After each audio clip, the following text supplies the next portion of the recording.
기도하시겠습니다. 인류의 역사의 주인이 되시는 전능하신 하나님, 죄로 영원히 죽을 수밖에 없는 저희들을 구원하여 주시고 하나님의 자녀라 삼으실 뿐만 아니라 하나님의 축복을 누리며 이 땅에 사는 하나님의 거룩한 백성으로 세워주시는 은혜를 생각할 때에 하나님 앞에 감사와 찬송을 돌려보냅니다. 우리의 삶 속에 이 구원의 감격이 매일매일 넘쳐나게 하셔서 세상의 그 어떤 세파나 그 어떤 것으로 우리의 삶이 넘어지는 것이 아니라 비록 우리의 삶에 어려움과 역경과 환난이 있다 할지라도 이 구원의 감격을 가지고 매일매일 주님과 동행하며 승리하는 하나님의 사람들로 주께서 온전히 세워 주시옵소서. 아버지 하나님, 간절히 기도합니다. 저희들이 모일 때마다 하나님 앞에 간구하는 중보의 기도의 제목들 하나님 아시는 줄 믿습니다. 속히 응답하여 주시고 하나님의 살아계심이 증거되는 역사가 있게 하여 주시옵소서. 먼저는 아버지 나라 이 백성을 긍휼히 여겨주시고 아버지 이 땅의 어둠과 죄악의 모습들이 다 물러가게 하시고 이 땅의 백성이 하나님께로 돌아와 하나님의 예비하시고 인도하시는 하나님의 놀라운 축복을 받는 이 나라 이 백성에게 주님 도와 주시옵소서. 하나님이 나라 인도해 주시기를 원합니다. 정치, 경제, 사회, 문화 어느 것을 보더라도 아버지 하나님이여 참으로 불안하고 염려스러운 일들이 얼마나 많은지요. 하나님이 함께하여 주셔서 하나님의 인도함 받는 나라 되게 하시고 아버지 세상 사회 곳곳에 하나님의 의와 공의가 물과 하수같이 흐르는 이 나라 되게 하여 주시옵소서. 죄된 모습들 물러가게 하시고 어둠의 모습들 물러가게 하여 주시고 빛의 역사만이 이 땅에 있게 하여 주시옵소서. 특별히 정치권을 위해서 기도합니다. 위정자들에게 함께하여 주셔서 아버지 하나님이여 대립과 갈등과 반복과 나눔과 싸움의 모습들은 물러가게 하시고 하나 되게 하셔서 백성을 위해 일할 수 있는 공복들이 되게 하시며 아버지 백성을 새로운 미래로 이끌어갈 수 있도록 하나님 도와주시되 먼저 하나님을 두려워하며 백성을 섬길 수 있는 저들 되게 하여 주시옵소서. 이 땅에 핏과 불어 산 이 자유와 이 번영 아버지 하나님이여 무너지거나 잘못되지 않도록 하나님께서 지켜주시고 인도하여 주시옵소서. 기도합니다. 교회들마다 부흥의 역사가 있기를 원합니다. 아버지 하나님의 코로나 이후에 한국교회 하나님 어디로 가야 될지 무엇을 해야 할지 알지 못하는 이때에 하나님 교회들마다 성령으로 충만케 하셔서 하나님의 거룩한 사명이 이루어 나아가는 한국교회가 되게 하여 주시며 열방을 가슴에 품고 민족을 가슴에 품고 생명 되시는 예수 그리스도만을 증거하는 우리 한국교회가 되게 하여 주시옵소서. 교회를 무너뜨리는 악한 영의 역사들은 다 물러가게 하여 주시옵소서. 광림의 제단을 세워주셔서 70년의 시간 동안 하나님 영광 위에 쓰임받게 하심에 감사를 드립니다. 이 제단에 서웅령 충만하게 하시고 말씀과 은혜가 충만하게 하셔서 하나님의 거룩한 사명, 복음의 증인된 사명 감당케 하시고 우리의 삶을 부욕케 하시는 예수 그리스도를 증거하는 주의 제단이 되게 하여 주시옵소서. 들어오고 나가는 심령들마다 하나님의 말씀과 은혜 안에서 치유함과 회복의 역사 있게 하시며 강건케 되는 역사가 있게 하여 주시옵소서. 하나님의 거룩한 사명을 위하여 많은 기관과 부서를 세우셨사오니 기관과 부서마다 아버지 하나님의 온전히 세워지게 하시고 부흥하게 하시고 성장하게 하셔서 하나님의 거룩한 사명 감당하는 기관과 부서가 다 되게 하여 주시옵소서. 교회 부흥이 있기를 원합니다. 허락하여 주시옵소서. 오대양 유대지 흐러지는 해외 선교지마다 지켜주시고 국내 선교지마다 하나님 인도하여 주셔서 아름다운 선교의 열매들이 맺어지게 하여 주시옵소서. 아버지 하나님의 오래 세워진 저 동탄 성전과 잠비아 선교센터 하나님은 주께서 인도해 주시사 세계 하나님의 나라의 복음을 전하는데 귀하게 쓰임받게 하시며 국권이 세워지는 역사가 있게 하여 주시옵소서. 이 거룩한 일에 선신한 우리 광림의 권속들의 가정 위에 복되게 하여 주시며 하나님의 축복이 넘쳐나게 하여 주시며 은혜와 기쁨이 넘쳐나게 하여 주시옵소서.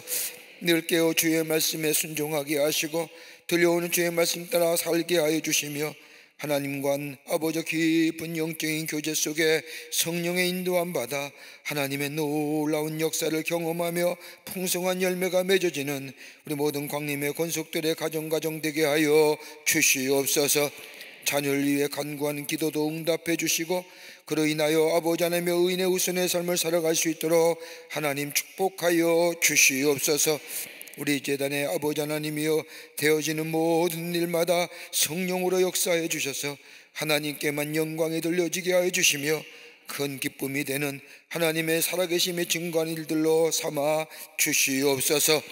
말씀을 배우고자 합니다. 성령의 이 자리에 임재하시고 우리의 마음과 생각을 주장하여 주시며 아버지 하나님이여, 주의 말씀이 들려올 때에 나의 말씀으로 받아들여 그 안에 열매가 맺어지는 저희들로 주께서 삼아 주시옵소서. 성령이 이 자리에 함께하시고 함석하지 못한 걸음걸음마다 인도해 주시옵소서. 감사드리오며 예수님의 이름으로 기도하옵나이다. 아멘.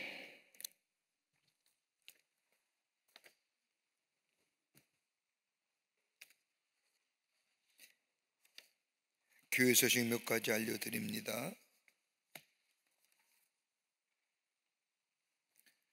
오늘 돌아오는 주일 저녁에는 우리 교회를 위하여 수고하시고 애쓰신 우리 장로님들이 연령이 되셔서 70세 연령이 되셔서 은퇴하신 분들이 많이 계십니다. 그래서 장로 은퇴 예배를 드립니다.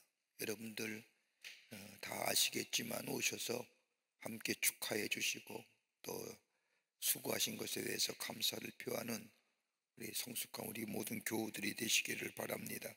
저녁 7시 반입니다. 기억하시기를 바라고요. 여선교회 가을 선교 바자회가 돌아오는 화요일 성경 공부 마치 전후로 밀레니엄 광장에서 있겠습니다. 여러분, 이번 우리 여선교회 바자회는 저 장흥 땅에 교회를 세우는 데 쓰임 받게 됩니다. 교회를 세우는데 여선교회가 다 세우는 게 아니라 여선교회가 한몫하는 겁니다. 그러니까 여러분들 기억하시고, 여러분들이 물품 하나 사는 거는 장흥의 교회를 이렇게 벽돌 한 장을 세우는 일입니다. 여러분, 이게 교회를 짓는 게 얼마나 축복된 일인지 아십니까? 하나님의 성전을 짓는 것만큼 복된 일이 없어요. 여러분, 그 교회들이 세상에 참 많은데, 우리가 감리교회니까 감리교회가 약 7천 교회가 있어요. 한국에 7천 교회가 있음에도 불구하고 그 장흥 땅에 교회가 없는데, 교회 선뜻 세우겠다는 교회가 없어요. 근데 우리 교회는 교회를 워낙 많이 세우니까 교회 세우는 일에 아무런 부담감이 없지요. 뭐 툭하면 교회 세우니까. 근데 그것도 은혜예요. 하나님의 은혜가 아니면 안 되죠. 그 은혜는 뭐요? 나를 구원하시고 나를 새롭게 하신 하나님의 놀라운 은혜에 감사하며 하는 거예요. 이 복음이 널리 증거되기 위해서. 그래서 장흥 땅에 교회를 세우는데 한 120평 교회를 세워요. 그래서 2층으로 아담하게 지어서 그 장흥 땅에 복음을 전하는데, 여러분 장흥 어딘지 아세요? 네, 저도 처음 가봤어요. 결론은 되게 멀다. 너무 멀다. 도대체 뭐 어딜 내려도 차 타고 1시간 반을 들어가야 되니까 너무 멀다. 그런데 거기에 교회가 없어서 우리 교회가 세우는데, 여선교회가 바자회를 통해서 헌신하려고 합니다. 여러분들 많이들 도와주시고요. 또 물건 하나 사는 거는 그냥 사는 게 아니라 하나님 교회를 세우는 데 쓰임 받는다는 거 잊지 마시고, 다음 주일날 성경 공부 전후에서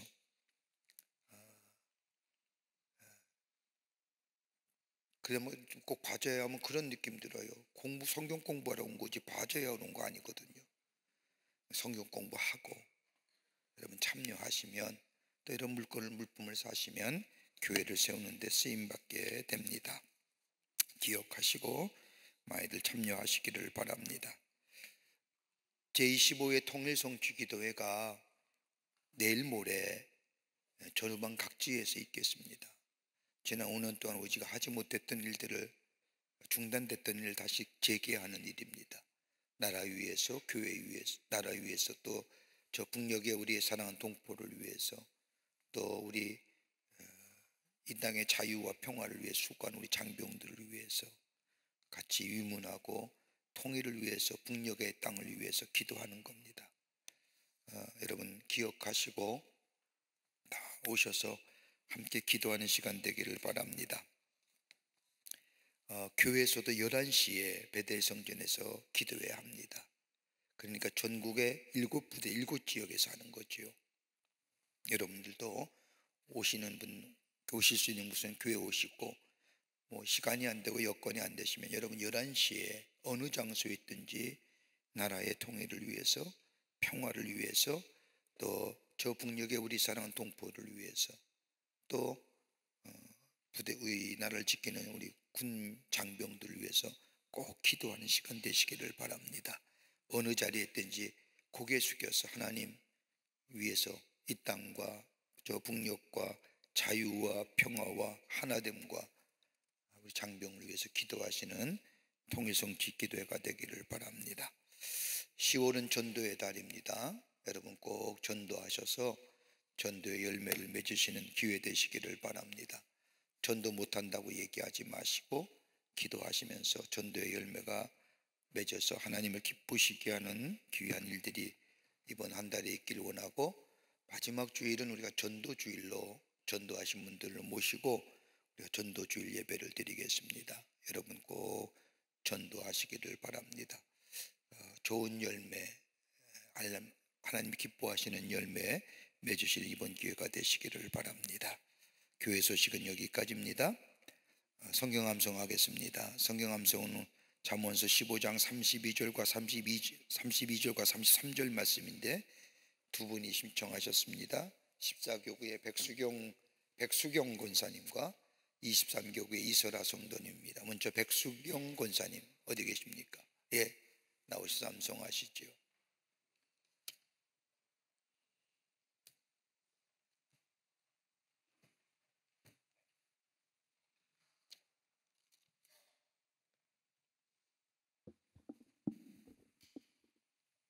십사교구 백수경 집사입니다.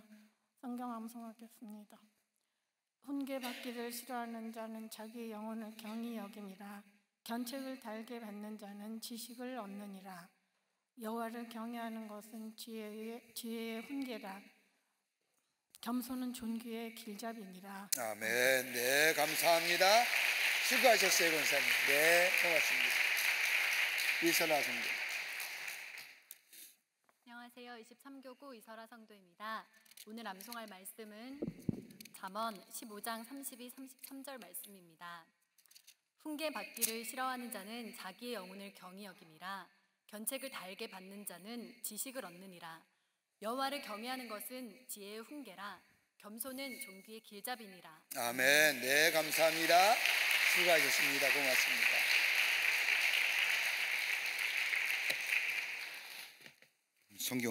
성경 말씀 보겠습니다. 잠언서 16장과 17장 말씀입니다. 잠언서 16장 1절부터 17장 28절 말씀까지 교독합니다.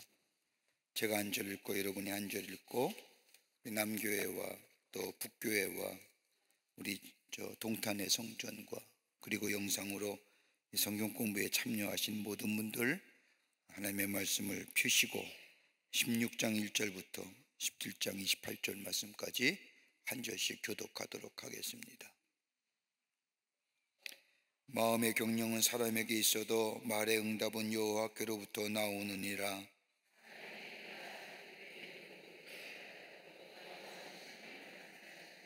너의 행사를 여호와께 맡기라. 그리하면 내가 경영하는 것이 이루어지리라.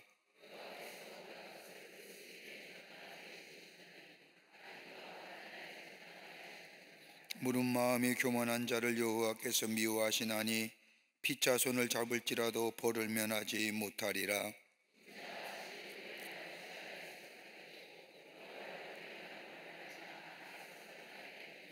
사람의 행위가 여호와를 기쁘시게 하면 그 사람의 원수라도 그와 더불어 화목하게 하시느니라.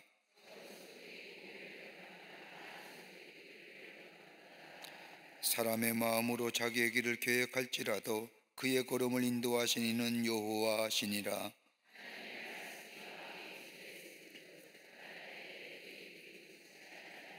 공평한 저울과 접시 저울은 여호와의 것이요 주머니 속의 저울추도 다 그가 지으신 것이니라.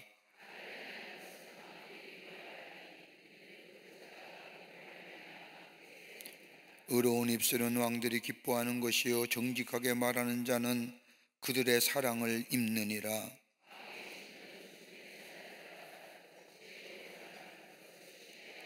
왕의 이색은 생명을 뜻하나니 그의 은택에 늦은 비를 내리는 구름과 같으니라.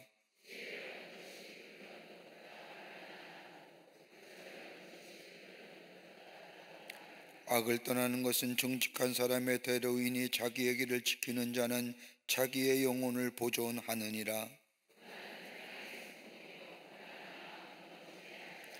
겸손한 자와 함께하여 마음을 낮추는 것이 교만한 자와 함께하여 탈취물을 나누는 것보다 나으니라.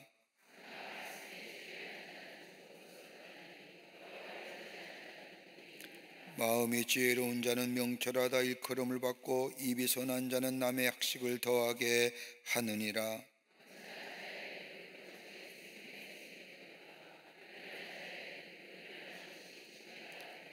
지혜로운 자의 마음은 그의 입을 슬기롭게 하고 또의 그 입술에 지식을 더하느니라.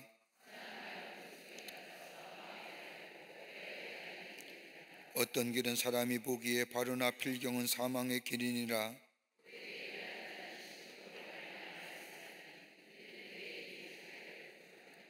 불량한 자는 악을 꾀하나니 그 입술에는 맹렬한 불 같은 것이니라. 강포한 사람은 그 이웃을 깨워 좋지 아니한 길로 인도하느니라.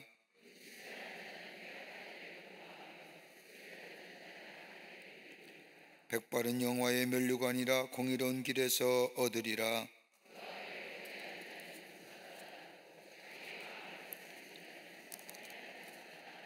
제비는 사람이 뽑으나 모든 일을 작정하기는 여호와께 있느니라.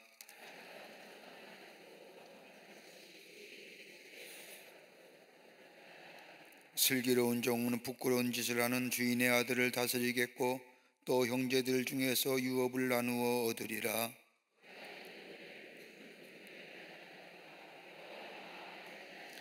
악을 행하는 자는 사악한 입술이 하는 말을 잘 듣고 거짓말하는 자는 약한 여가 하는 말에 귀를 기울이니라.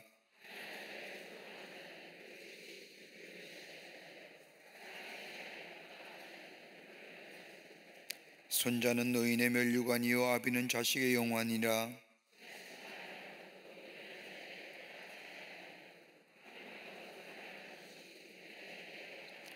뇌물은 그 임자가 보기에 보석 같은즉 그가 어디로 향하는지 형통하게 하느니라.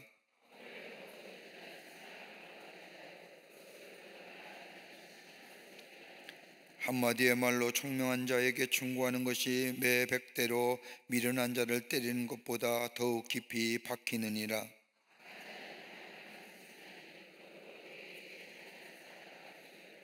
차라리 새끼 빼앗긴 앙금을 만날지언정 미련한 일을 행하는 미련한 자를 만나지 말 것이니라.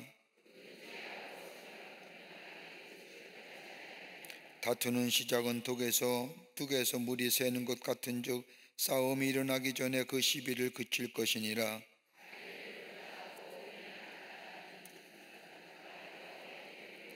미련한 자는 무지하거늘 손에 갑을 가지고 지혜를 사려 함은 어찌민고.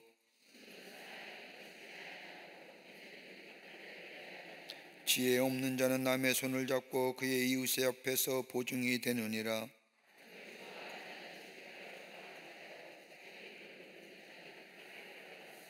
마음이 굳은 자는 복을 얻지 못하고 혀가 배역한 자는 재앙에 빠지느니라.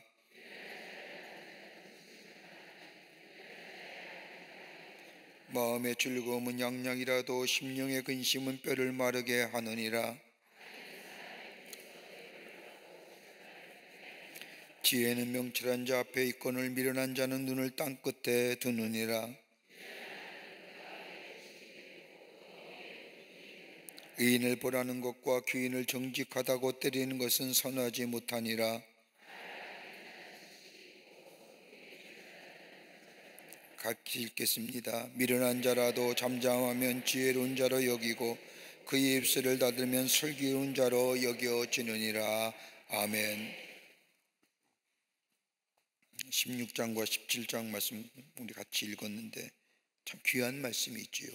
우리가 그냥 읽어도 쉽게 마음에 와닿는 말씀이고 또 그렇게 살아야겠다라고 우리에게 결단을 요구하는 말씀입니다. 그 가운데 참 여러 가지 많은 말씀 가운데 유독 참 공감 가는 게 있습니다. 여기 무슨 말씀이냐면 30절 16장 30절의 말씀을 보면 눈짓을 하는 자는 패역한 일을 도모하는 자니라.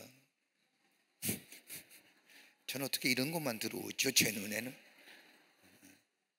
눈짓하는 거 있죠? 이렇게 하는 사람은 패역한이라는 사람이에요. 그러니까 간혹가다가 이렇게 눈짓하는 사람들 보면 그 패역한 짓 하는 거라는 거예요. 그러니까 눈짓하지 마세요. 좋은 거 아닙니다. 공명정대하게 하는 거예요. 저는 이런 말씀만 참 마음에 와닿습니다. 감사하게도. 자, 16장서부터 6번째 강의입니다. 16장은 10장과 15장의 신학적 내용과는 좀 차이가 보니 있죠. 왜냐하면 16장서부터는 우리의 일상생활에 관한 귀한 교훈들을 하고 계십니다. 우리가 다 알고 있는 거지요.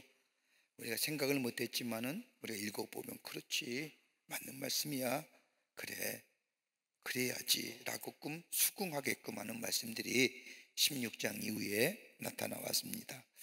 근데 오늘 16장 말씀에서 강조하는 것이 있다고 한다면 다 우리가 일상에서 우리가 이해되고 또 그렇게 살아야 되고 그게 바로 윤리와 도덕적인 삶의 모습이라고 하지만 그것조차 누가 간이 통치하시느냐?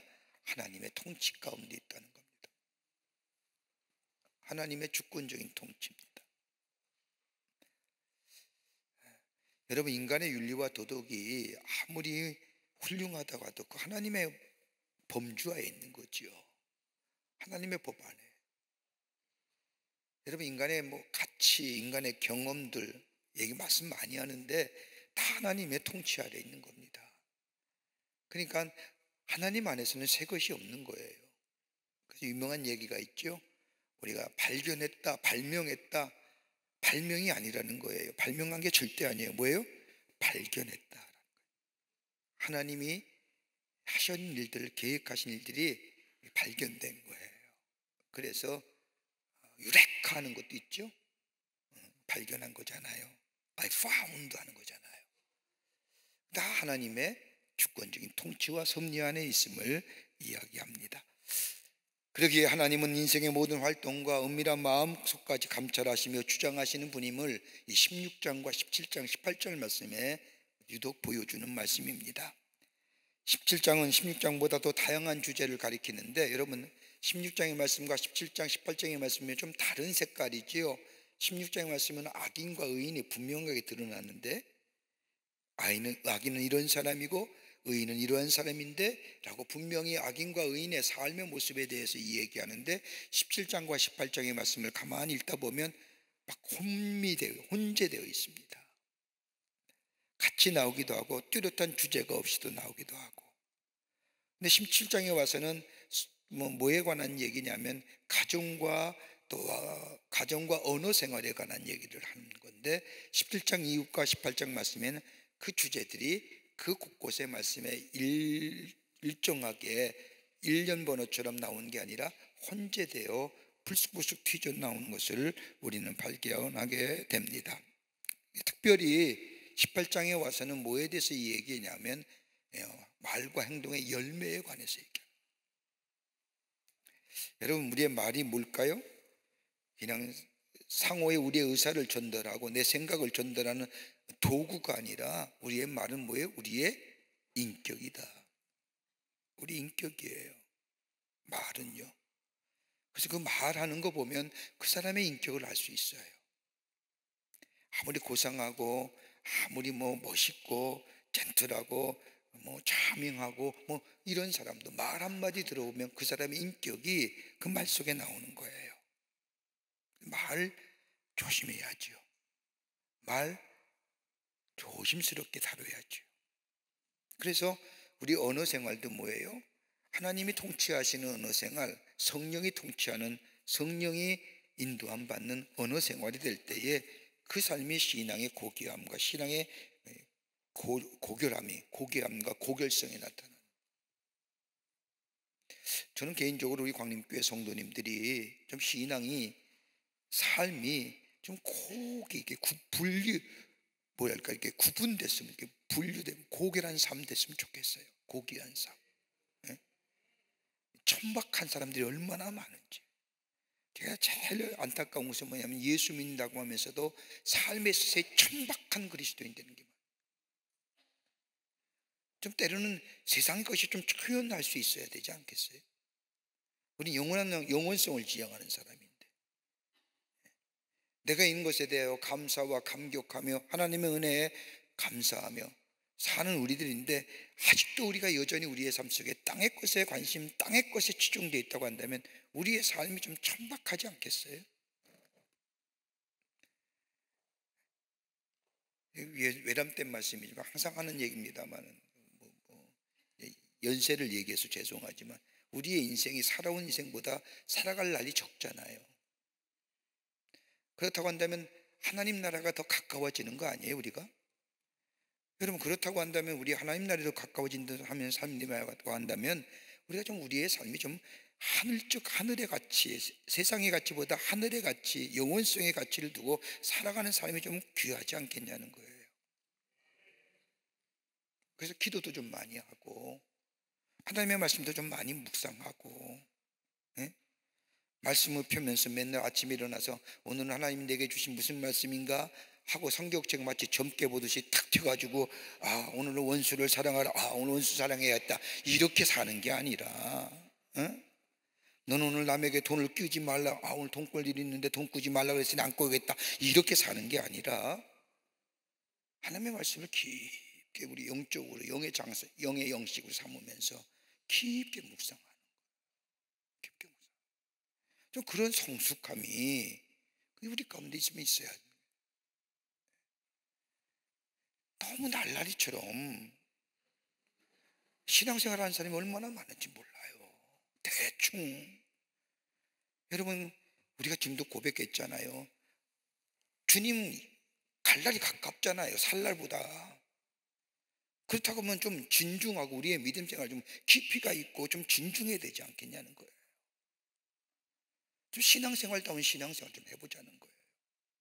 우리 언어나 하나님 앞에서의 예배나 기도 생활이나 영적인 생활이나, 기도 많이 한다는데 왜 기도하는 많이 하는 사람이 그것밖에 안 되는 거예요. 우리가.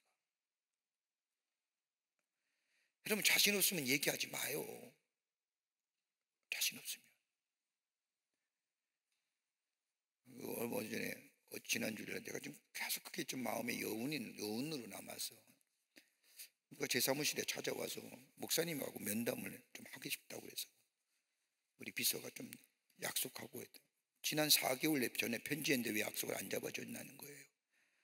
참 기억도 잘 안 나. 뭐 쓰신 분들은 기억하지만 받은 분들은 별로 기억 못하니까요. 이 얘기의 요지는 뭐냐? 성경 공부에 대해서 할 얘기가 많다는 거예요. 그래서 좀 약속하고 오시라고 그런 얘기를 하는데, 그러면서 많은 얘기를 하셨대요. 느낌이 뭐냐?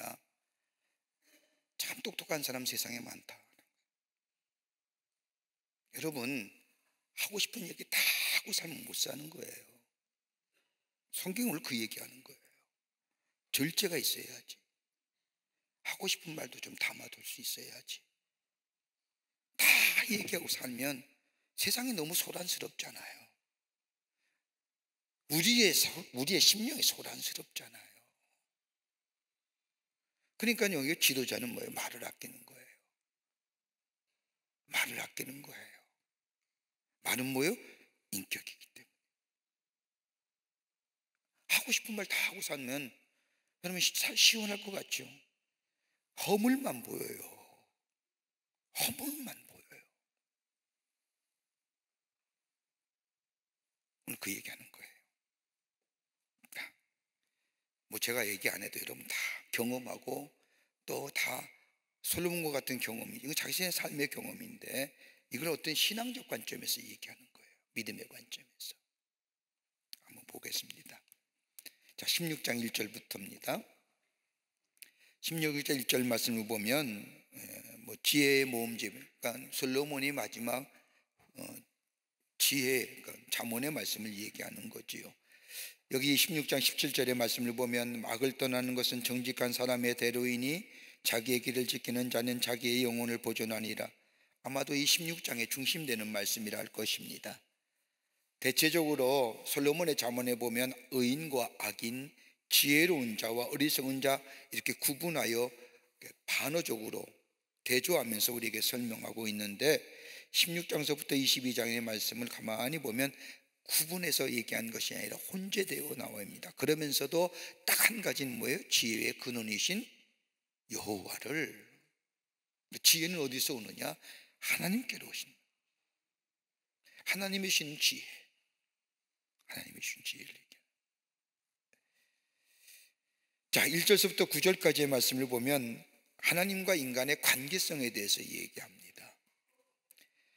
요 8절을 제외하고는 9절까지 여호와 하나님을 언급하고 있는데, 이달라고는 다른 것이 아니라 하나님과의 수직적인 관계가 있게 될 때에 지혜를 얻게 된다는 겁니다.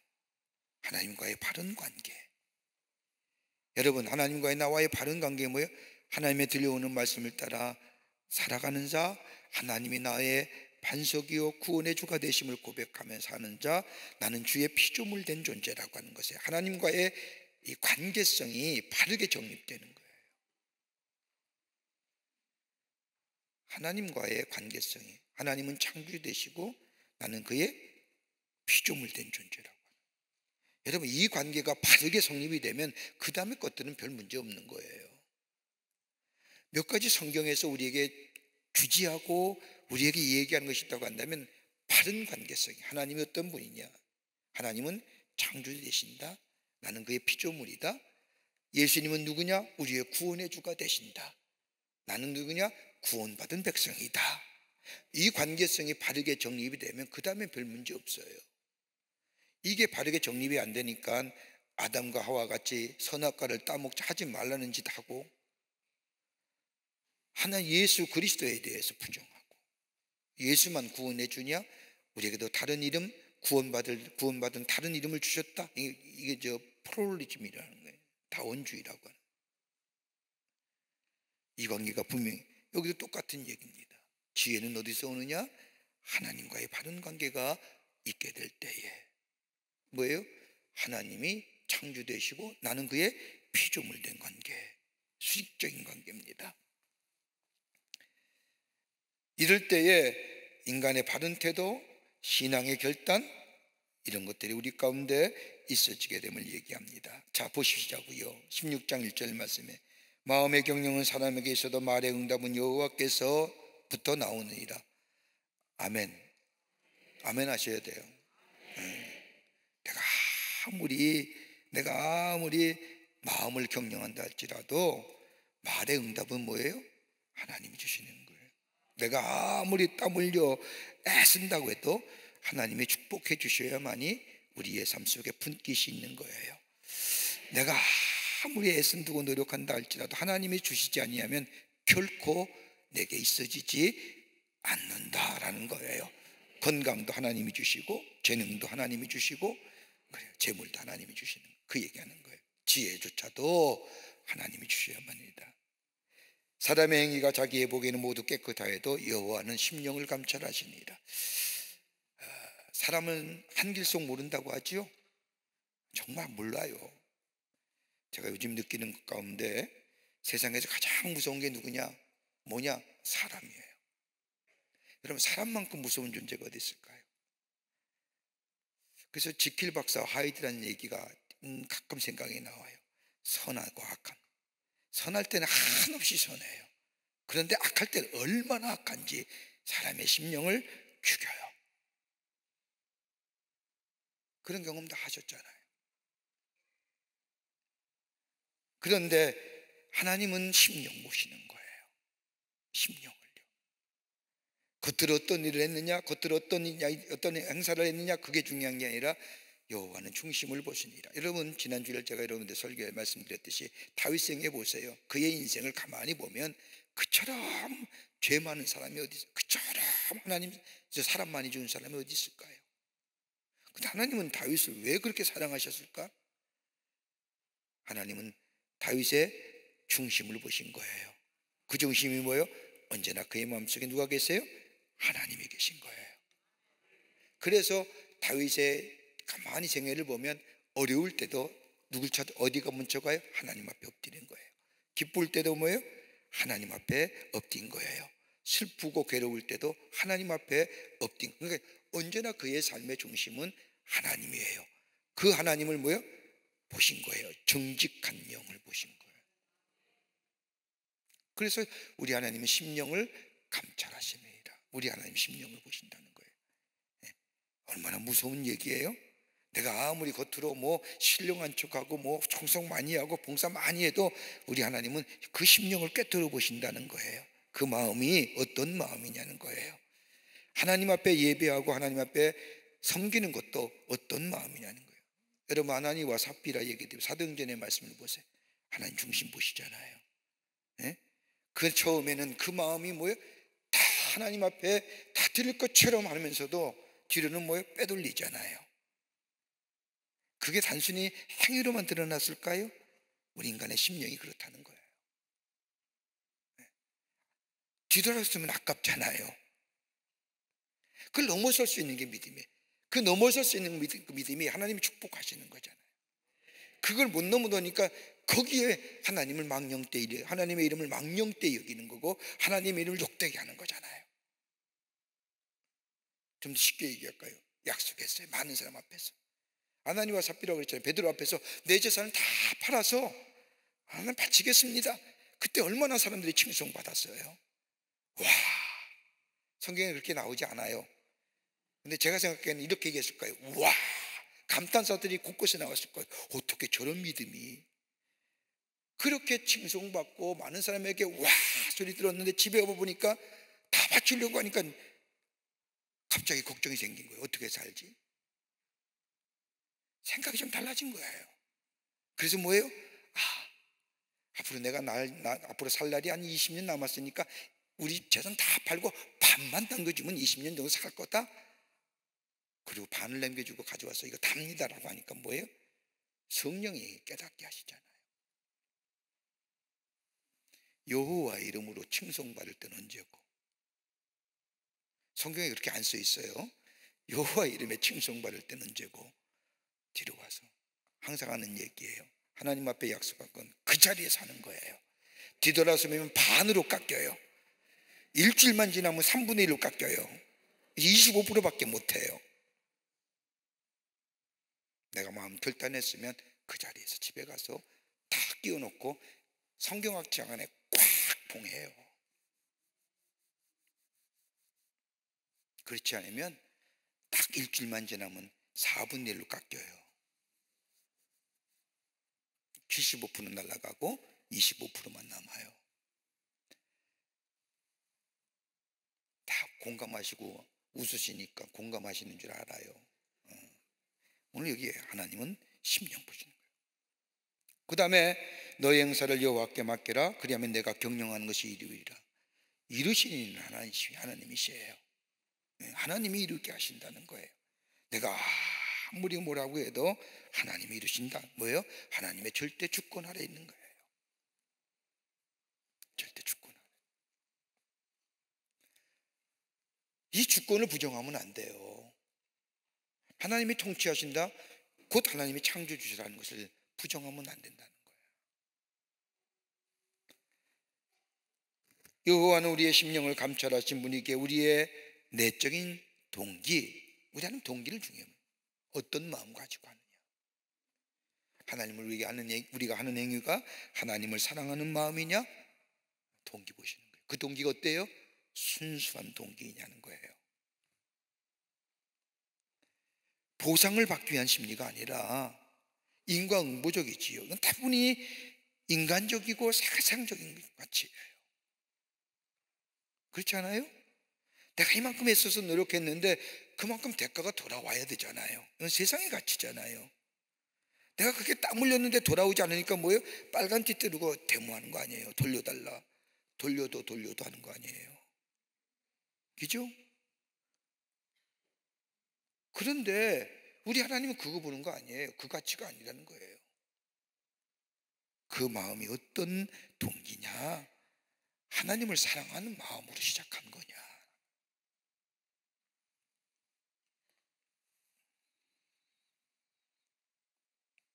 여러분, 중요한 것입니다. 여러분, 중요한 것이 뭐냐? 우리가 결과만 중요한 게 아니라 과정이 투명해야 돼요. 우리 과정도 투명해야 돼요. 과정이 투명하면 결과에 대하여 만족할 수 있어요. 그게 많든 적든 간에. 그러니까 과정이 투명하지 못하니까 결과에 대해서 뭐예요? 많은 것을 얻기를 원하는 거예요. 과정이 투명해야 돼요. 과정이 정당해야 돼요. 그래야 결과는 많든 적든 간에 그 결과에 만족할 수 있어요. 결과가 투명하지 않으면 수단과 방법을 까지 아니하고 결과만 생각하면 수단과 방법을 다 씀에도 불구하고 내가 만족하지 못할 결과를 얻지 못하면 뭐예요? 좌절해요. 그건 후회가 밖에 안 남아요. 남는 건 죄밖에 없잖아요. 다른 사람을 아프게 하고 내 유익을 챙하는 것 좋은 방법 아니잖아요. 이건 우리가 다 어디서 배웠어요? 유치원 때 배운 거예요. 안 그래요? 야, 질서 지켜라, 줄 서라, 남의 집은 해치면 안 된다, 다 그래야 빨리 간다, 다 유치원에서 배웠어요. 근데 아직도 그렇게 못 살잖아요.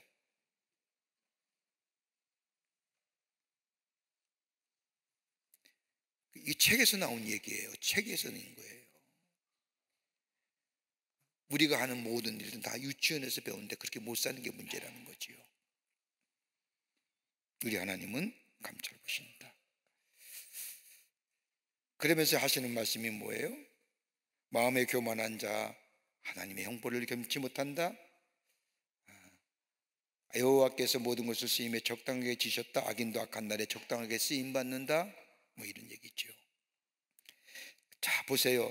의인이든 악이든 세상의 모든 것들은 지존자이신 하나님의 주권에서 벗어날 수 없다는 것을 우리에게 말씀하시며 악인도 악한 날에 적당하게 하게 하셨다. 뭘 하나님의 주권인데요, 징벌조차도 하나님의 계획 안에 있다.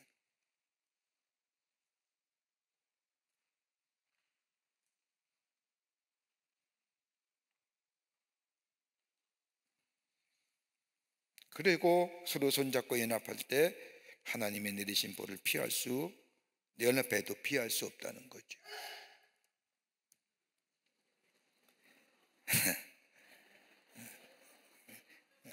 아멘 하려야 되는데 개체기가 나오셨죠. 자, 인자와 진리의 경계. 인자와 진리는 죄에서 속하게 함, 여호와를 경외하면 악에서 떠나게 하는 거예요. 자, 무슨 얘기냐? 어떻게 죄의 용서를 받고 경건하게 살 수 있는가? 하나님의 의식에 선을 베풀고 하나님과 아빠 사람 앞에서 진실되게 사는 이들, 죄를 덮으신다는 거예요. 성실하게, 신실하게.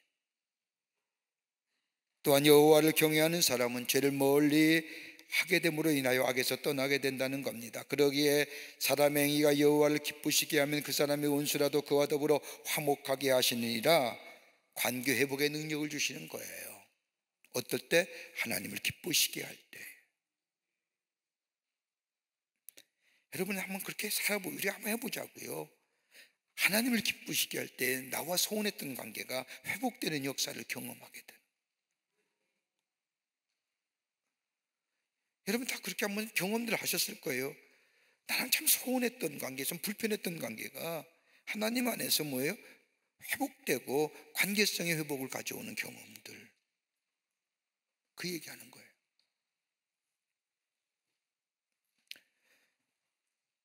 그러면서 적은 소득의 공의를 겸하면 많은 소득의 불의를 겸하는 것보다 나으니라. 여러분, 적은 소득이라도 의롭게 소득 얻어야 됩니다. 정당한 방법으로.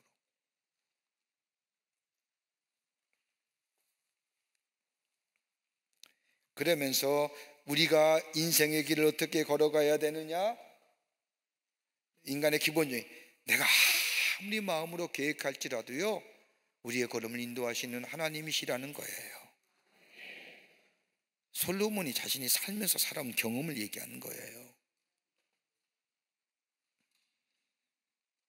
그 다음에 두 번째로 16장 뭘 얘기하느냐면 왕에 대해서 얘기해요. 하나님의 대리 통치자인 왕에 대해서. 다시 말한다면 무슨 얘기일까요? 앞절에서는 하나님과 우리의 관계, 수직적인 관계를 말하지만은 이 장에 와서는 뭐예요? 사람과 왕의 관계는 수평적 관계를 얘기해요. 자, 보십시다.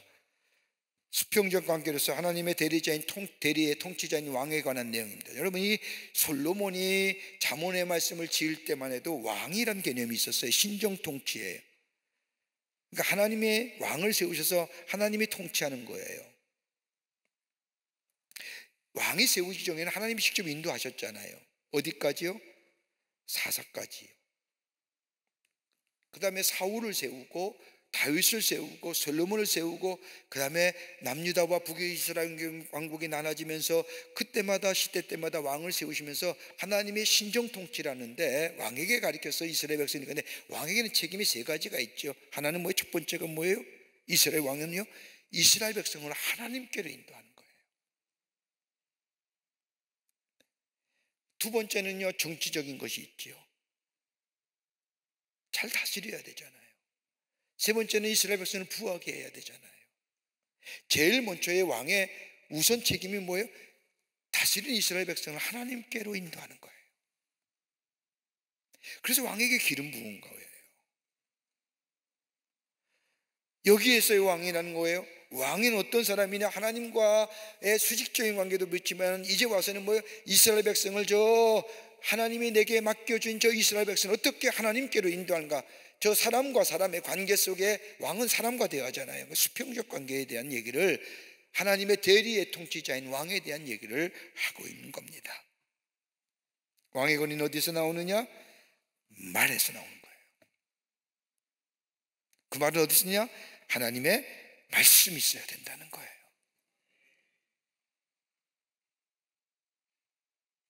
하나님의 말씀.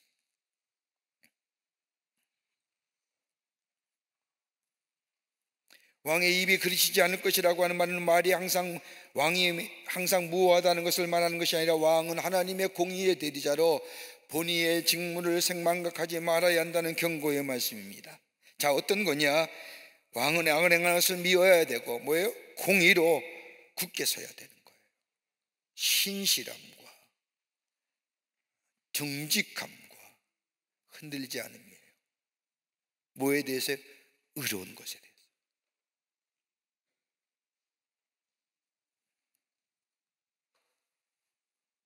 그래서 세상의 왕은 정의는 얘기해도 공의는 얘기 못해요.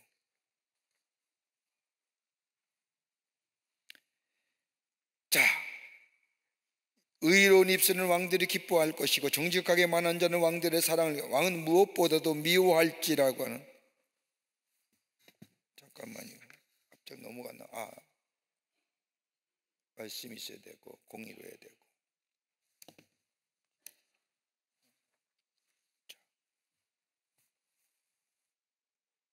의로운 입술은 왕들이 기뻐하는 것이고 정직하게 말한 자는 왕들의 사랑을 입는 것이고,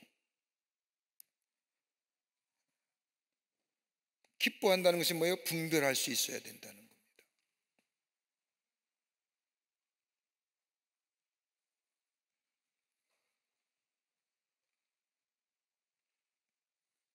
그러니까 정직한 말, 의로운 말을 기뻐할 수 있어야 돼요, 지도자는요. 근데 지금 쉽지 않죠.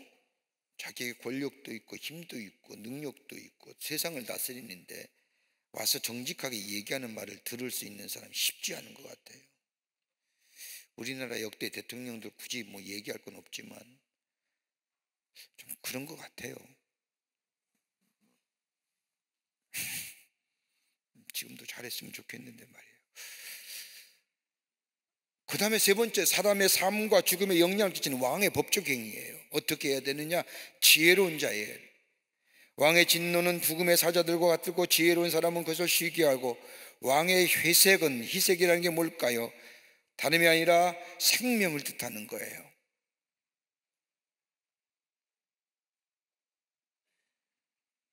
그의 은혜는, 그의 은택은, 그의 다스림이라고 할 수 있죠. 늦은 비를 내리는 구름과 같은 거예요. 고대 왕에게는 사람의 생사를 결정짓는 막강한 권력이 있었습니다. 왕의 진노는 죽음이고 왕의 지혜는 진노를 가라앉힐 수 있어요. 귀한 말이에요. 왕의 희색이라는 것은 뭐 얼굴에 빛을 얘기해, 희색빛을 뗀다라고 하는 거예요. 왕의 빛이, 얼굴에 빛이 있다는 것은 뭐예요? 생명력이 있다는 거예요. 어둠컴컴하면 뭐예요? 생명력이 없는 거예요.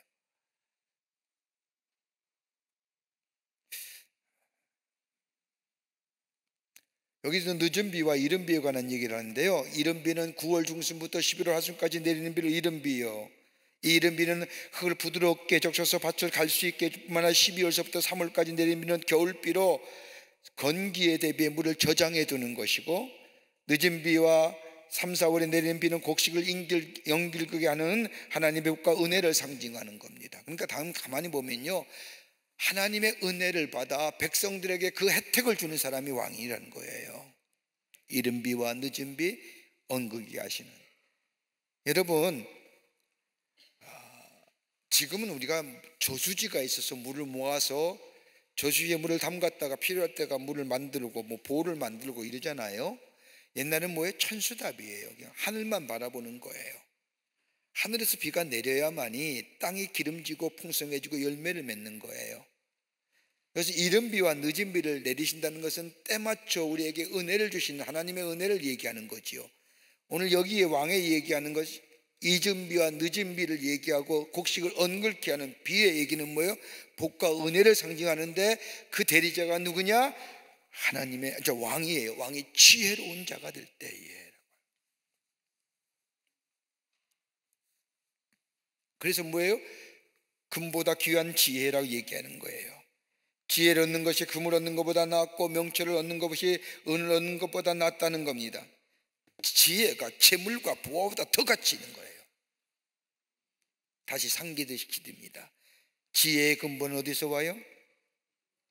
여호와를 경외하는 것. 그러니까 여호와를 경외하는 것이 금과 은보다 더 가치 있다라고 하는 거예요. 왜요? 아까도 말씀드렸잖아요. 재물 얻을 것, 재물 주시고 건강 주시고 얻을 능력 주시고. 그러면서 잠언의 중심의 말씀은 뭐예요? 악을 떠나는 것은 정직한 사람의 대로이니 자기의 길을 지키는 자는 자기의 영혼을 보존하니라. 악을 떠난다고 하는 것은 여호와를 경외한다는 것이고, 여호와를 경외할 때에 생명의 길이 열려지는 것이고, 악을 행한다는 건 뭘까요? 영혼의 파멸을 가져오는 것이고, 하나님을 버림받게 되는 무서운 결과를 초래한다는 거예요.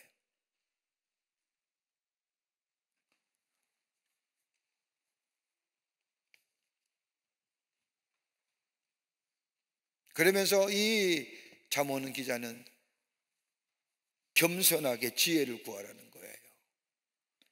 교만은 패망이요 거만함은 넘어짐의 앞잠이니라. 교만하지 말라는 거예요. 거만하지 말라는 거예요. 우리 다 똑같아요. 뭘 그렇게 교만하고 뭘 그렇게 거만해요? 하나님 앞에서 다 죄인인데, 우리가 다 죄인인데, 죄가 많고 적이면 어떠세요? 다 죄의 싹은 우리 다 죽어야 할 존재들인데 하나님의 은혜로 구원받았잖아요. 그렇다고 한다면 하나님의 백성으로서의 다 통하는 거예요. 그런데 뭐 이렇게 교만하고 거만할 이유가 어디 있습니까? 그 세상 가지고 있는 것들, 지혜, 명철, 무슨 뭐 부귀, 영화, 여러분 하나님 앞에 갈 때 다 놓고 가야 돼요. 놓고 가야 돼요. 그저 하나님의 사랑과 은혜에 감사하며 구원받은 것에 감격하며 서로 귀하고 존중히, 나중에 그 얘기 나와요. 뒤에 귀하고 존중히 여기는 삶의 방식들.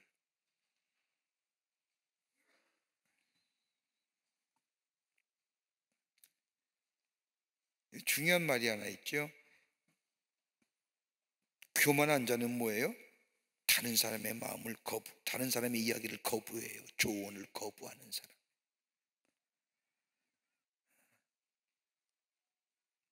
천상천하 유아독존이라고 하죠.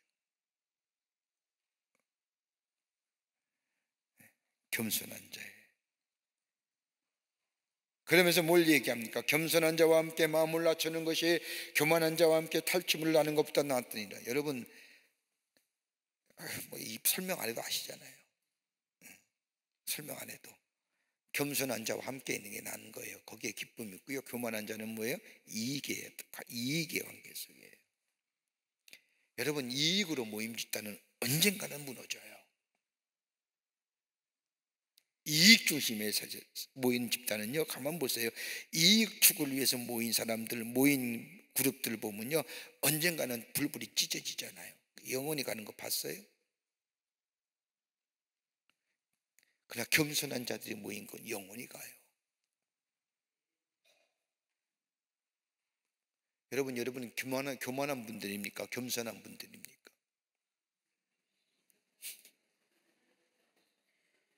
왜 대답들 안 하세요?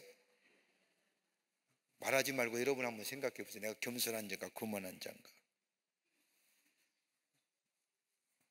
왜 그런 질문을 한대요? 이렇게 내가 겸손한 자가 교만한 자가 가르쳐 드릴까요? 자, 여러분이 모인 장소에 여러분이 있을 때 다른 사람이 편해요? 불편해요? 그것도 대답 못해. 불편하면 교만한 자예요. 여러분이 있음으로써 다른 사람이 불편하면 교만한 자라니까요. 근데 여러분이 있음으로써 다른 사람이 편하면 겸손한 자예요. 어떠세요? 이것도 대답 못하세요?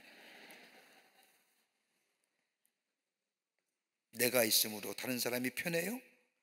겸손한 자예요. 내가 있음으로 다른 사람이 불편해요? 교만한 자예요.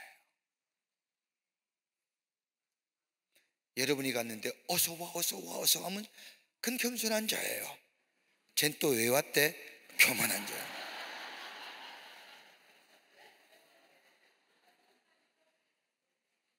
아니에요? 그거 불편하잖아요. 불편한 건 뭐예요?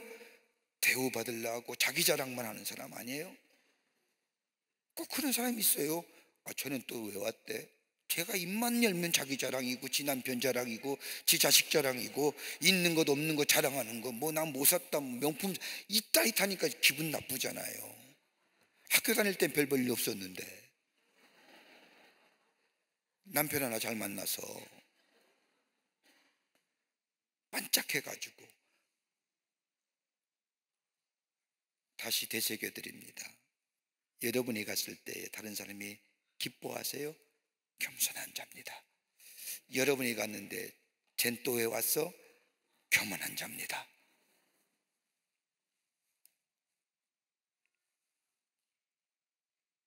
그래서 겸손한 자와 마음을 낮추는 것이 교만한 자와 함께 탈취물을 나누는 것보다 낫다라고 하는 거예요. 그 다음에 선한 말에 대한 지혜로움에 대해서 얘기합니다. 선한 말은 신중하고 지혜로운 말이 유익에 대해서 가르치는데 하는 건 뭐예요? 여호와를 의지하는 자, 주의 말씀을 삼가 묵상하며 삼가 귀 기울이는 자, 복이 있는 자예요. 여러분, 저는 이렇게 말씀을 이렇게 묵상하다면서 묵상하다 보면 저는 이 말씀만 이렇게 이런 말씀만큼 귀한 말씀이 어디 있을까요? 저는 이게 책도 좀 많이 보는데요. 책을 좀 사가지고 와서 이렇게 쭉 놓으면 그 말이 그 말인 것 같아요. 별 다름이 없어요. 근데 성경 말씀은 똑같은 이야기를 해도 달라요.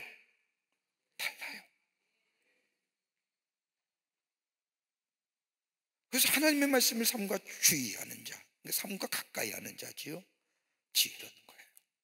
좋은 것을 얻어요. 그래서 여러분, 웬만하면 어디 여행을 가나 어디 가나 책 가지고 가지 말고 성경책 하나 가지고 가세요.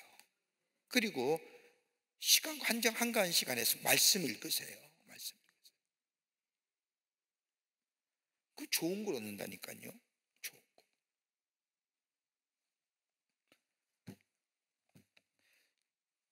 부탁드립니다. 핸드폰에 성경 다운로드 받아가지고 그거 자꾸만 갖고 다니지 마시고, 와이파이 안 되는데 쓸모 없잖아요. 근데 성경책은 갖고 다니면 언제든지 필 수 있잖아요.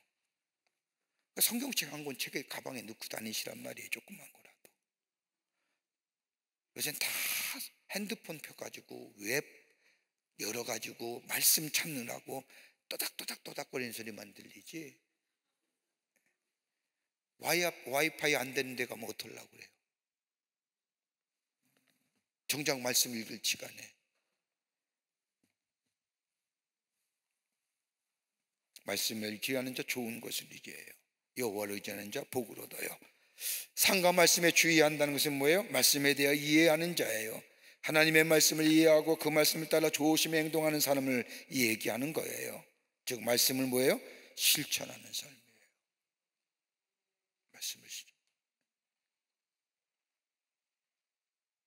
말씀을 실천하지 않으면 공허하잖아요.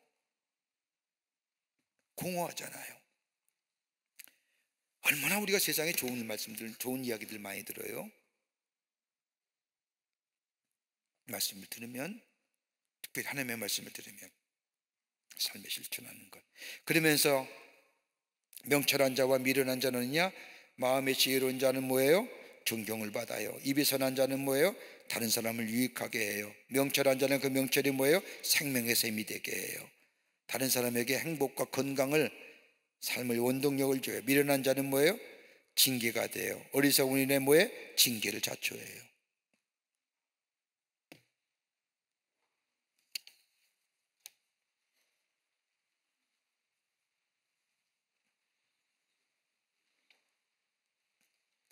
그러면서 지혜로운 자의 마음은 입을 슬기롭게 해요.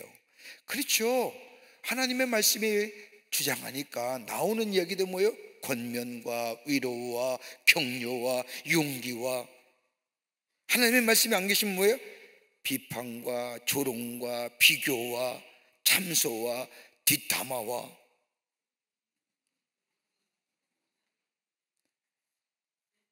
발음을 똑바로 해. 뒷담화가 아니라 뒷담화, 뒷얘기예요. 오늘 얘기하면 눈치거리 하는 거잖아요. 그래서 선한 말은 다른 사람에게 유익을 주고 사랑을 담긴 말을 얘기하는 거죠. 양약이 돼요. 그래서 우리나라 옛날에 나온 고래도 칭찬에 춤춘다고 하잖아요. 그 덩치 큰 고래가, 그 고래가 칭찬의 말에 춤춘대요. 여러분, 나이가 많은 분이나 적은 분이나 칭찬의 얘기 들으면 뭐예요? 좋잖아요, 기분이. 그렇게 지혜로운 사람들은요, 하나님의 말씀을 따라 하나님의 말씀에 의하여 성령의 인도만 받는 사람이기 때문에 다른 사람을 향하여 격려하고 용기 주며 위로하고 그렇게 얘기하는 거예요. 그래서 다른 사람은 뭐예요? 춤추게 만드는 거예요. 다른 사람을 춤추게 하기를 원하세요? 좋은 말 해보세요. 춤추지. 뭘 어디가 춤춰요? 마음이 춤춰요.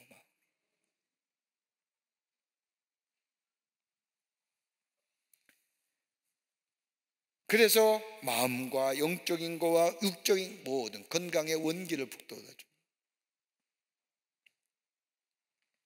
그래서 특별히 병에 걸리고 심약한 분들에게 뭐예요? 긍정적 얘기하는 거잖아요. 좋은 얘기.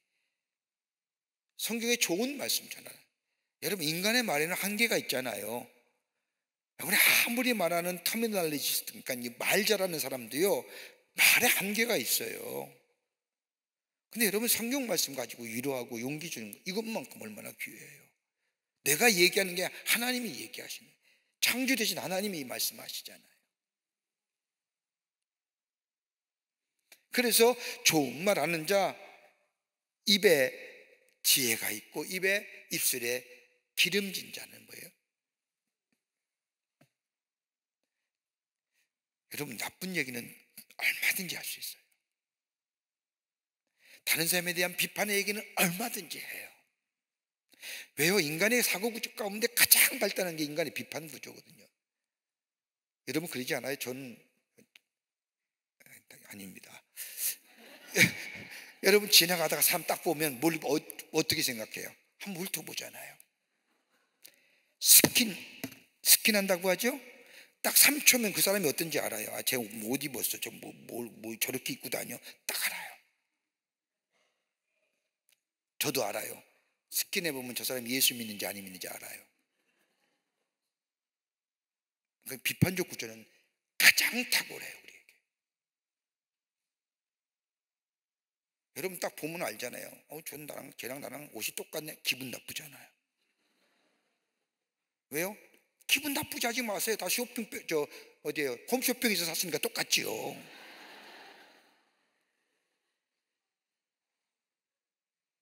기분 나쁠 거 없어요.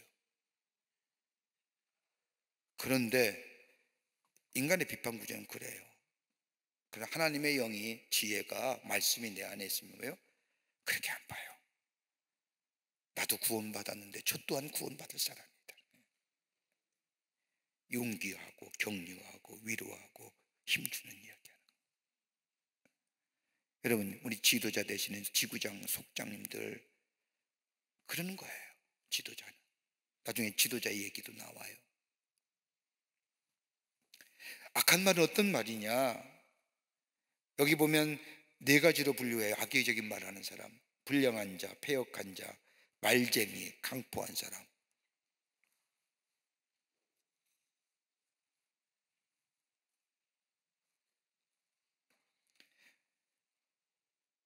그러면서 이 얘기하죠. 어떤 길은 사람 보기에 바르나 필경은 사망의 길이니라. 다른 말로 말하면요, 인간이 가지고 있는 감각이나 판단력을 지나치게 신뢰하지 말라는 거예요.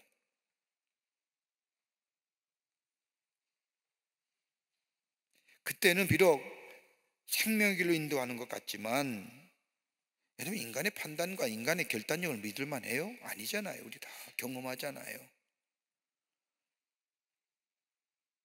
여러분, 우리가 매 순간마다 우리가 판단하고 결정하는 것이 우리의 인생이잖아요. 여러분, 오늘 여러분의 인생이 여기까지 온 것은 여러분의 결단인가 결정의 연속선에서 오는 거예요. 아니에요? 그러니까 여러분 다 판단과 결단이 옳았다면 여기 이 자리에 있겠어요? 죄 질 수 있겠냔 말이에요. 때로는 바르게 판단 못하고 결정하지 못하기에 우리의 인생이 이렇게 왔다 갔다 하다가 여기까지 왔잖아요. 난 아니야, 뭐 아니면 할 수 없고요. 그런데 보세요, 우리의 판단과 우리의 감각을 믿을 수 없다는 거예요. 생명으로 인도하는 길이 될 때도 있지만 죽음으로 인도하는 길이 된다는 거예요. 그렇게 방심하지 말고 하나님만 의지하라는 거예요. 그러면서 얘기해요. 불량한 자는 악을 꾀하고 급실의 맹렬로 같은 것이 있고 패역한 자는 다툼을 일으키고 말쟁이는 뭐에 이간질하고 강포한 사람은 이웃을 깨워 좋지 못한 길로 인도하는 거예요. 이게 정확해요. 틀림없어요. 말쟁이는 뭐예요? 말쟁이는 뭐예요? 맞잖아요. 말 잘하는 사람 보세요. 이간질 하잖아요.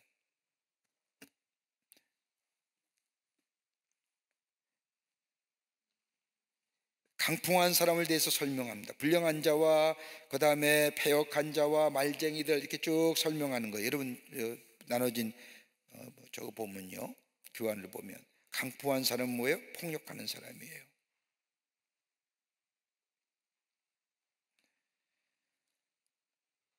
여러분, 우리가 폭력이라고 하는 것은요, 우리가 육체적이고 이렇게 힘에 대한 폭력도 있지만 뭐에 대한 폭력이 있어요? 말에 대한 폭력.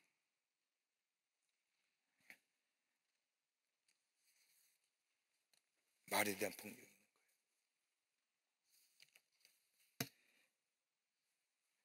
그 다음에 원래 눈짓하는 자 나와요. 패역한 일을 도모하는 자, 입술을 닫는 자, 악을 한 일이에요. 남을 속이기 위해서 눈짓하는 거예요. 그랬잖아요. 한 친구 골려주기 위해서 눈짓하잖아요. 그러면서 지혜의 가치를 얘기해요. 백발은 영화의 면류관이요 공의로운 것에서 얻을 것이다. 백발은 장수의 명징이죠. 구약에서 오래 사는 것은 축복의 상징입니다. 선악에서 구원을 받아 영생하는 것이 가장 큰 축복으로 이어집니다. 이러한 축복은 평생 공의로운 길을 성실함으로 걷는 사람에게 누리게 되는 거예요. 공의는 뭐예요? 하나님과의 수평적 관계 속에서.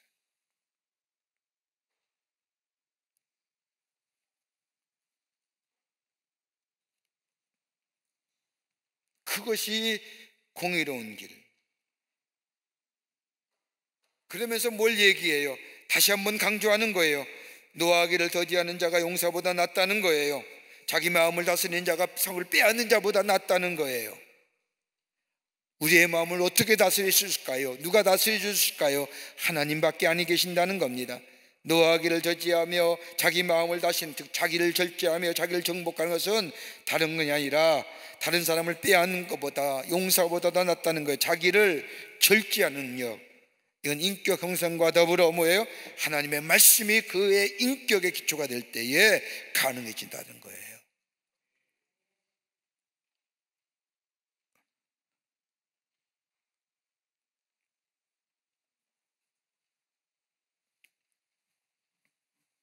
그러면서 제비는 사람이 뽑으나 모든 일 작정하신 여호와께 있느니라. 제비를 뽑는 것은 인간의 지혜로 해결할 수 있는 상황에서 헤어지는 것인데, 이 모든 것이 우연일처럼 보이지만은 역사하시는 하나님이심을 기억하라는 거예요.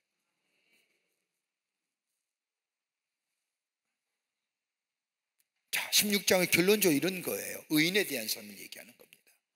자, 의인의 가치관 어떤 거냐? 지혜와 명철을 구하는 거예요. 금과 은을 구하는 거 아니에요. 가치관이에요. 지혜는 누구예요? 여호와를 경외할 때에. 그렇다고 한다면 우리가 하나님의 사람으로, 하나님의 백성으로 하나님을 섬긴다고 지혜를 구하는 사람이라고 한다면 우리의 가치관이 뭐예요? 땅의 것이 아니에요. 하늘의 지혜와 하늘의 명철을, 다른 말로 하면 더 하나님의 말씀을 사모하는 자, 그게 우리의 가치관이에요. 금과 은이 아니에요. 땅의 것이 하늘의 것이에요. 삶의 자세는 어떤 자세냐? 악을 떠나는 거예요. 신앙적 자세는 뭐예요? 말씀에 주의하여 여호와를만 의지하는 거예요. 그리고 언어의 생활은 선한 일, 선한 말, 용기 주는 말, 격려하는 말, 위로하는 말. 왜요? 우리 주님이 나를 그렇게 하셨잖아요. 그리고 우리의 삶이 그러면 뭐예요? 백발이 영화로운 면류관이 되는 인생 되게 주신다는 거예요. 이게 16장 전체예요. 그러니까 가치관, 자세, 신앙, 언어생활, 결론. 가치관은 뭐예요? 지혜와 명철을 더 구하고, 삶의 자세는 뭐예요? 악에서 떠나고, 신앙은 뭐예요? 여호와만을 의지하고, 말씀에 주의하여, 언어생활은 뭐예요? 용기와 격려와 위로의 말하며 우리의 삶을 그럴 때에 백발이 영화로운 면류관이 우리 가운데 임하게 된다는 거예요. 17장입니다. 17장 1절부터 28절까지의 말씀은 지혜의 가치를 얘기하는 겁니다. 이 17장에 와서는 두 가지의 주제를 얘기해요. 하나는 뭐예요? 다름이 아니라 다툼과 그리고 송사에 관한 얘기예요. 또 하나는 어떤 얘기냐? 가정생활에 대한 얘기. 자, 어떤 이야기가 있는가? 어떤 게 말씀하는가? 한번 좀 볼까요? 16장 1절서부터 6절까지는 뭐예요? 화목한 가정이 어떤 가정이냐? 여러분, 아무리 가정이 있어도 뭐가 없으면, 평화가 없으면 그 가정은 행복한 가정이라 할 수 없는 거예요. 여러분의 가정에 들어가면 평안함을 누리세요? 행복한 가정이에요. 여러분 집에 가기 싫으세요? 들어가기가 괜히 꺼려돼요? 문 열기가 두렵습니까? 문제가 있는 거예요.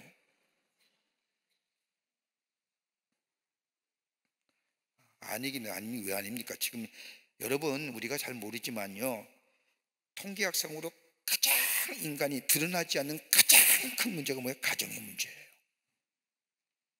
편안한 분 계세요? 우리 가정은 이렇습니다라고 자랑할 만한 분 계세요? 우리 문제는 아무 없습니다. 자녀와 남편과 아내와 물질과 건강과 이웃과의 관계, 우리 가정은 아무 문제 없습니다라고 얘기하세요. 몇 대일까요?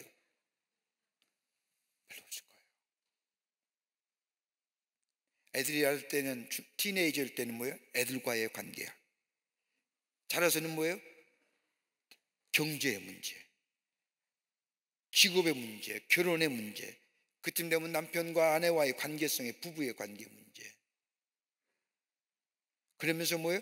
건강의 문제, 이웃과의 관계성의 문제. 여러분 가만 보세요. 우리가 다 뛰어나와서 문제를 얘기해서 별 느낌이 없죠. 총체적인 것에 모든 문제가 담겨져 있는 게 우리의 가정이에요. 여기에 예외인 사람 없어요. 마음 편한 것 같죠?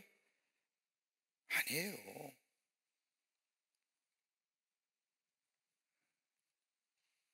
그 얘기하는 거예요. 어떻게 우리 안에 하나님이 주신 아름다운 가정을 화목한 가정으로 우리가 만들 수 있는가?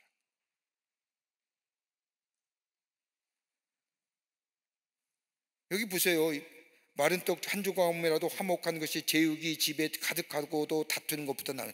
그러니까 평화가 있으면 돈 많이 필요 없어요.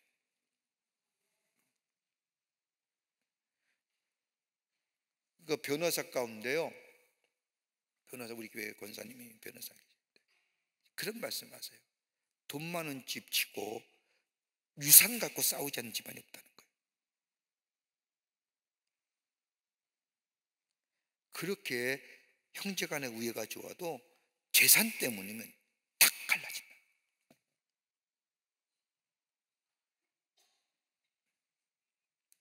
그래서 죄송합니다만은 우리 변호사 계신 분에게 용서하십시오.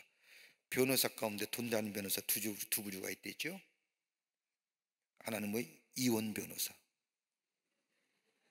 또 하나는 뭐예요? 재산 상속에 대한 변호사. 제일 잘 나가는 변호사입니다.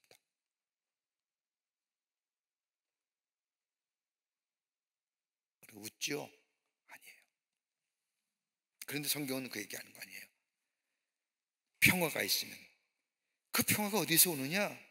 여기는 말이죠. 풍부한 재물은 종족 도덕과 윤리적인 감각을 흩뜨리게 하고 다툼을 유발하지만 온갖 산의 지배를 먹는다 할지라도 그 가정에 평화가 없으면 아무런 의미가 없다. 그런데 슬기로운 종들은 그 다음에 얘기하는 게 평화를 추구하는 거예요.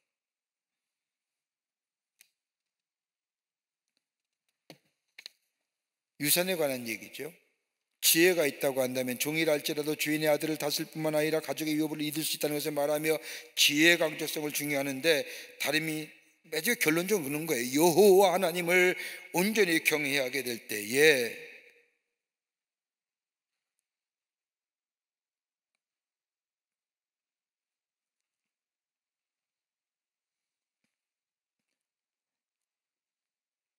여호와 하나님께서는 사람의 완악한 마음을 다스리시는 분이에요.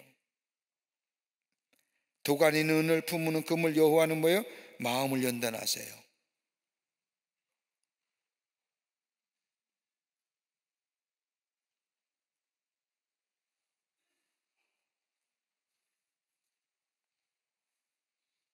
그러기에 악을 행하는 자는요, 사악한 말을 잘 들어요.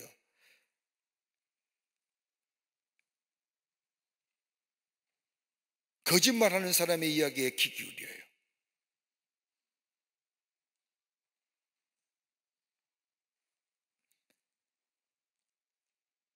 다섯 번째는 인간의 존엄성에 대한 교훈을 여기서 또 얘기해요.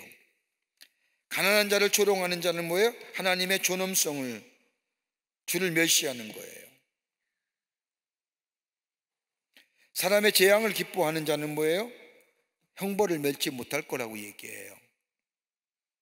여러분 17장에 와서부터 다른 게 뭐냐면요, 내용이 일관성 있게 의인과 앞의 장처럼 의인과 악인 뭐 이렇게 대조하며 얘기한 게 아니라 이 17장서부터 마지막 장까지는 여러 가지 내용이 그 성경 말씀 안에 혼재되어 있습니다. 아빠도 감옥한 가정, 평화가 없는 가정 얘기하면서 여기에 인간의 존엄성까지 얘기하며 사람의 재앙, 뭐 혼재되어 있는 내용들이 나오면서 잠언의 교훈의 말씀들이 나오고 있는 겁니다.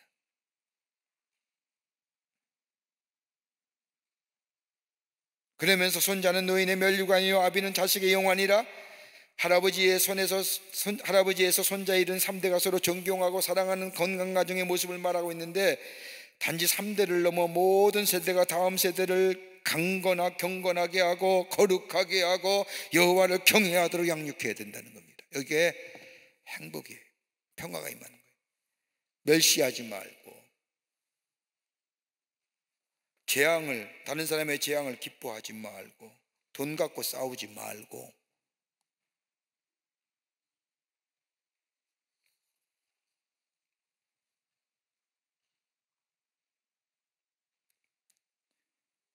여러분, 귀한 거예요. 다음 세대를 어떻게 해요? 경건하게. 경건의 모양만 있는 게 능력이 있어야죠. 기도할 때 응답의 역사를 경험하는 거예요. 말씀을 들을 때 우리의 마음속에 깨우쳐서 그 말씀대로 살아가는 거예요. 능력이 있어야죠. 거룩이요, 구별되게 살아야죠. 구별되게, 세상과 좀 구별되게. 그 다음에 하나님을 경외하는 거예요. 하나님을 존중해. 여러분, 이거 경, 거, 경.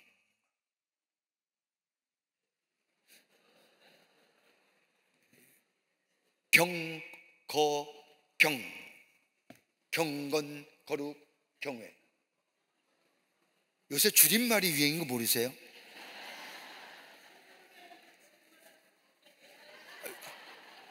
외우기 쉬우라고 하시는 거예요. 경건하게, 거룩하게 하나님을 경외하는 마음으로.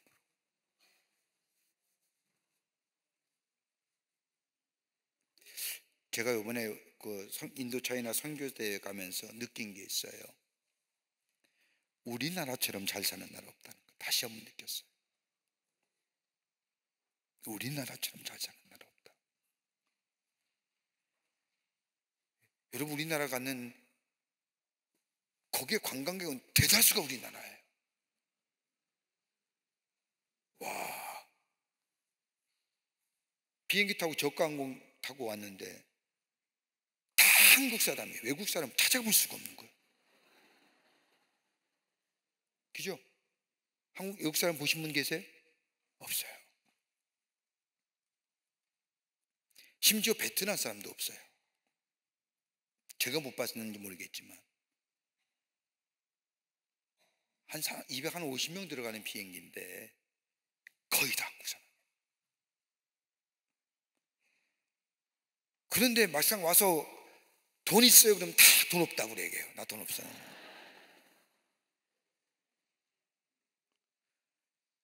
갈 때는 돌아올 때 보면 공항에서 짐 차는 거면 이고지고 싸워요. 뭐 그렇게 살 것이 많은지. 베트남은 유명한 좀 물이 두 가지 되죠. 커피하고 후추요. 바리바리 사와요.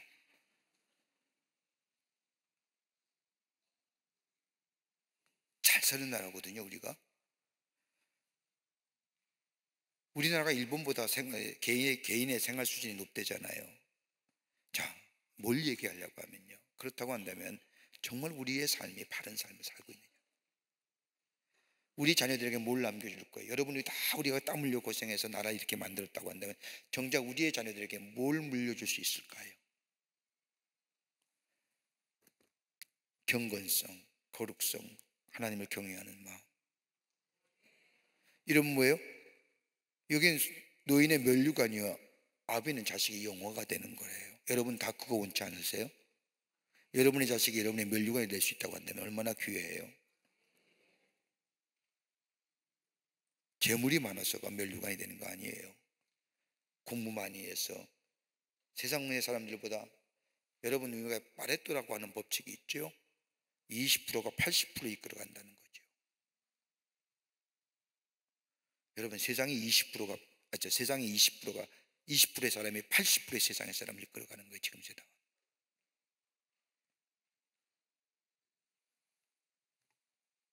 그렇다면 우리는 다 80% 아니에요? 우리가 더 힘 있는 자예요. 20%보다 80%니까. 그렇다면 우리의 자녀들에게 정말로 하나님의 축복을 받는 자녀가 될 수 있다고 한다면 뭐예요? 경건하고, 그리고 뭐예요? 구별되게 하나님을 경외하는 믿음 속에. 그럴 때 뭐예요? 우리의 자녀가 우리의 면류관이 되는 거예요. 손자는 뭐예요? 노인의 허연 면류관이 되는 거예요. 자, 그 다음에 지도자는 어떤 지도자가 되냐? 지혜로운 지도자에 관한 거예요. 말이, 자, 빨리빨리 하겠습니다.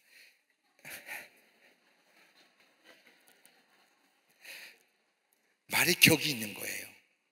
지도자는요, 말에 품격이 있는 거예요. 여기 그런 얘기하는 거예요. 지나친 말을 하는 것이 미련한 자에게 합당치 않은 것처럼, 거짓말하는 자는 존귀한 자에게 합당치 않은 것처럼 뭘 얘기해요? 진실한 말 해야 돼요. 말에 품격이 있어야 돼요. 두 번째는 뭐예요? 뇌물 받지 말아야 된다는 거예요. 뇌물 좋아하면 안 된다는 거예요. 지도자는 뭐예요? 뇌물 받으면 안 돼요. 여기 그런 얘기, 뇌물을 받는 자는, 바치는 자에게는 일시적으로 성공을 거둘 수 있으나 결국은 파멸을 내기는 거예요. 여러분, 사도행전 24장의 말씀을 보면요, 저 바울이 유다 총독 벨릭스 앞에 씁니다. 24장 24절과 뒤에 말씀을 보면 뭐예요? 유다 총독이 바울에게 뭘 원해요? 뇌물을 원해요. 교모하게. 왜요? 바울이 로마 시민권인 거라는 거예요. 그래서 어떤 성서학자는 이 말씀을 가지고 뭐예요? 아, 바울은 잘 살았겠다 라고 얘기하는 거예요. 지혜도 있었죠. 로마의 시민권이죠. 저 길리기아 다소라고, 저 튀르키예의 다소란 지역에 가면 그 지역에 왜 유독 그 많은 터키에 그 많은 그 지역 가운데 왜 유독 다소가 진 지역에만 사람들에게 로마 시민권을 줬느냐? 그 다소의 사람이 로마의 전쟁 때에 협조하고 같이 해서 승리를 거둔 결과로 로마 정부가 거기 있는 사람만 시민권을 줬다는 역사적인 이야기가 있어요. 그러니까 유다 총독이 바울을 데려서 재판할 때 뭐예요? 은근히 뇌물을 원해요. 바울이 그 대신 뭐예요? 그 뇌물 준 월경하는 벨릭스에게 의로움과 절제와 그리고 심판을 얘기해요.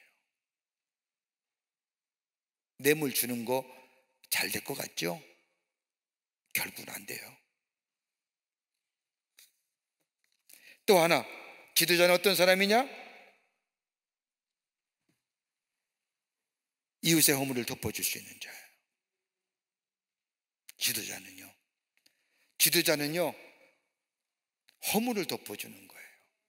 잘못을 덮어주는 게 아니라 허물이에요. 그러면서 얘기하잖아요. 한마디의 말로 총명한 자에게 충고하는 자는 하는 것이 매번 100대로 미련한 자를 때리는 것보다 100번 나음이라. 내리치는 것보다 말로 덮어주는. 그러면서 악인과 어리석은 자들에 관해서 16절까지 얘기해요. 여기에 있는 말씀을 보면 반역을 도모하는 자는 반드시 철저한 보응을 당한다는 거예요. 잔인한 기사란 얘기가 그 얘기예요. 잔인한 사자라는 게. 박한 자는 뭐예요? 반역에만 힘쓰고 그런 자에게 잔인한 사자, 하나님의 심판이 임할 것이라는 거예요. 그 다음에 누구든지 악으로 선을 갚으면 악이 그 집을 떠나지 않으리라. 악으로 선을 배은 만독한 행위예요.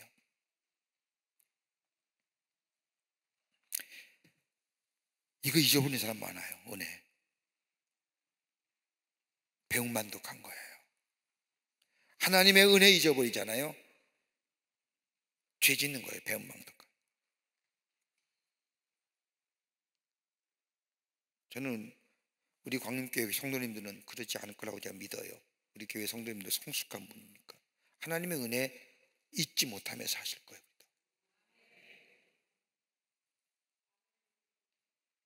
그리고 뭐예요? 시비기초라는 거예요. 싸우지 마세요. 다투지 마세요. 눈 찡그리지 마시란 말이에요.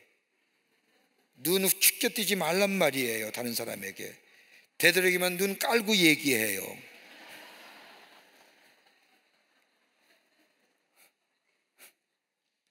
눈 까라고 그러잖아요. 내가 스스로 내리는 거예요. 겸손한 게. 용어가 좀 그래요? 기억 좀 하시라고 쓰는 거예요. 그 다음에 뭐예요? 그럴 때 시비가 그쳐요. 악인이 의롭다 하고 의인을 악하다 하는 것은 하나님께서 미워하시는 거예요. 선악간의 판단을 뒤집은 노와 도의 질서를 파괴하는 게 하나님이 가장 혐오하는 일이에요.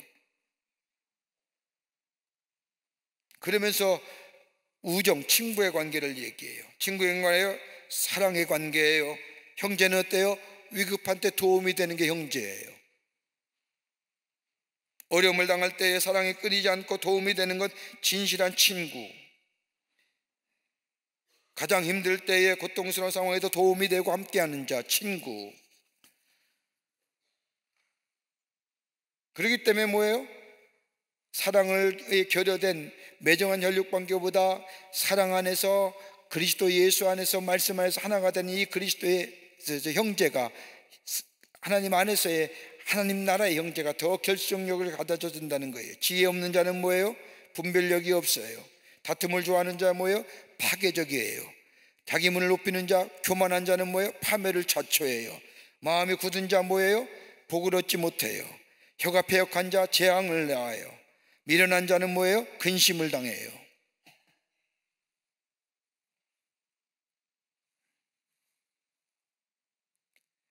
이거 그냥 정답이에요.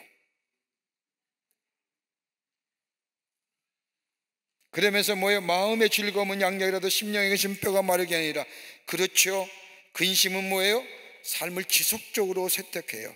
그래서 우리 주님이 말씀하지 않아요? 근심하지 말라, 마음에 근심하지 말라, 내가 너에게 평화를 주노라. 내가 주는 평화는 세상에 주는 평화와 다르니라. 세상에 주는 것은 근심이에요. 이 세상에 근심된 일이 많다라고 얘기하잖아요. 찬송 부리지 않아요. 주님의 주시는 평안만이 우리에게 참된 위로가 됩니다. 그러면서 뭐예요? 정의로운 판결 내리라는 거예요. 정의로운 판결이에요.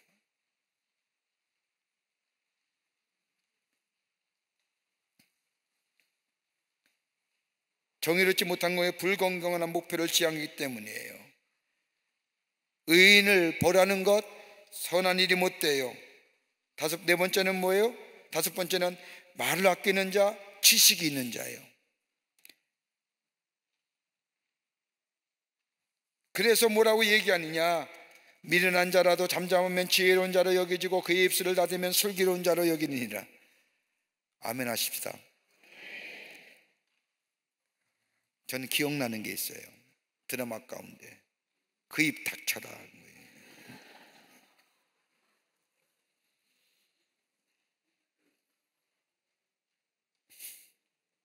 여러분, 중요한 귀한 말이죠. 말 적게 하는 자가 지혜로운 자예요. 하나님의 귀한 공동체는 더더욱 그래요. 여러분, 왜 말이 없겠어요?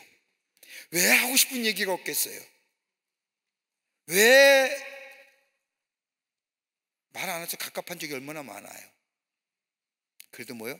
안으로 담는 거예요. 이게 뭐예요? 지혜로운 자예요. 이게 누구예요? 하나님을 경외하는 거예요.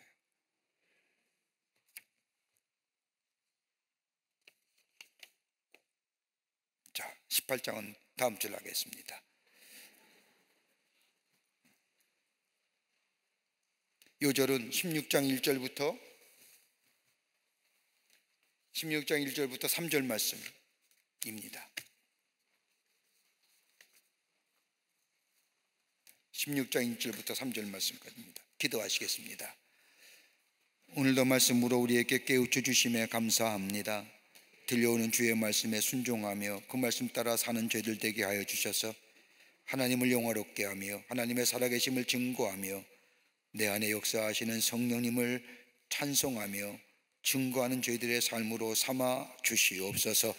이것이 복된 길이요, 이것이 지혜로운 길이요, 하나님의 자녀된 길임을 믿습니다.